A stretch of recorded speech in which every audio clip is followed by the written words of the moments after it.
Welcome everyone. I'm Sean McAvoy, Managing Editor of Crosswalk.com. Today we have the privilege of speaking with Dr. Ravi Zacharias, author of over 20 books on Christian evangelism and apologetics. His latest book is titled Why Jesus? Rediscovering His Truth in an Age of Mass-Marketed Spirituality. Dr. Zacharias, let me start by asking you why Jesus? What have you seen within our culture that makes this book so important for this time? Well, I think it probably, if anything, Sean, is long overdue.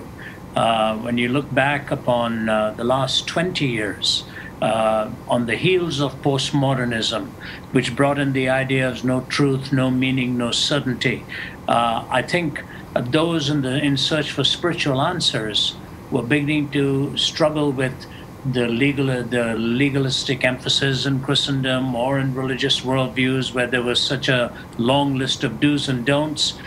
They wanted to harness the postmodern worldview, but didn't know how to do it while retaining spirituality. So they removed the notion of absolute truth, they removed the notion of absolute certainty, but they wanted to retain meaning. Through the privilege of mass media and television icons like Oprah Winfrey and so on, spirituality was popularized. So I wanted to respond to it.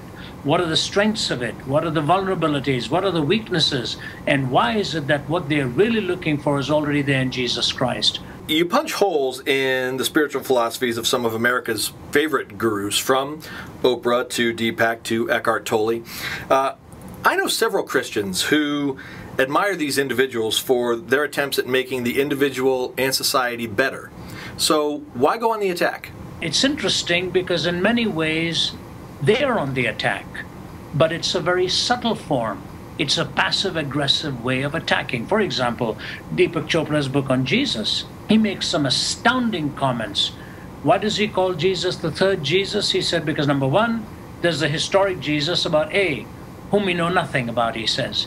Number two is the second Jesus, which has been manufactured by the church. The third Jesus, he says, is the one who was a typical mystic in search of nirvana and ultimately found it. So he creates this Jesus that is non-historical and not associated with anything of historic Christianity as we know it. When I read people like Deepak Choprah and all attacking that which is so sacred to me and to millions and perverting it, you react and you say to yourself, Mr. Chopra, don't do this. If you want to be fair to us, evaluate what we really believe in its strengths, not in its abuse. So what I've done is evaluate the Eastern impact and taken the trail back and then brought them to who Jesus really is, why he is greater than mere spirituality, and why he is the one humanity is ultimately looking for to transform your hungers and your life and to help you find communion with God. You say that it would be hard to imagine a more gullible culture than that of contemporary America. Several of your critics might agree, but for their perception that Americans have too easily clung to Christianity. Your take, however, is that we're willing to swallow anything that tastes like spirituality. How did we get here? Very good question, and it was a long road. The average American is really untaught in the history of thought itself, because America is distinguished by its pragmatism. We work with whatever works for the moment. That's, I think, distinctively American. Therefore, the entrepreneurship, use what you've got, leverage what you have. But the problem was values were being jettisoned in the process. How do you retain some values of truth and honor and all of that? So bring in spirituality. So we got here the same way secularism was headed, to find yourself as the center of the universe. Now the only difference is we use spirituality and ceremony and religious talk, ultimately pointing to ourselves as divine. That's what it is. The end game is the same. The path to arriving there was different.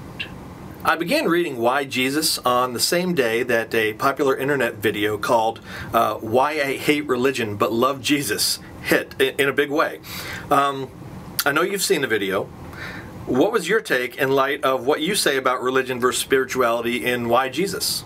I think the young man is obviously brilliant and gifted. He's got that ability of taking truth and bringing it in an artistic form so that he can connect with his generation. He's got the visual. He's got all of this, the imagination, brilliantly done. And you know, one has to listen to it very seriously. What is he really saying there? Is he saying there's no such thing as fellowship and coming together, iron sharpening iron, fire begetting fire, accountability that is needed? I'm not sure he's saying that. If he is saying that, then he is going a bit too far. But what I think he is echoing is the cry and the scream of this generation, saying, what have you done to the beauty of grace, to the desire to belong without being hammered into the ground every time I come there? Is church really a place for the pristine and the pure, or is it a place for the broken and the needy? So I commend him for forcing us to ask ourselves the question, what is this community all about? The Bible tells you to watch your doctrine and your conduct. Right belief is indispensable. Let me put it this way, Sean. Questions are at three levels. What do you have to believe to be a Christian? The answer could be pretty brief. Believe on the Lord Jesus Christ, confess with your mouth and, in your heart and so on. Or then you say, what does it mean? What does it take to belong to this church? You'll have to go a little further. There are commitments you make to a community. But then you say, what does it take for you to believe to teach in my theological institution? The answers become longer, not because the first answer is wrong to the first question, but the moment you come to community and the moment you come to the right to teaching, the demands are greater upon you. It's the inevitable progress of accountability and responsibility.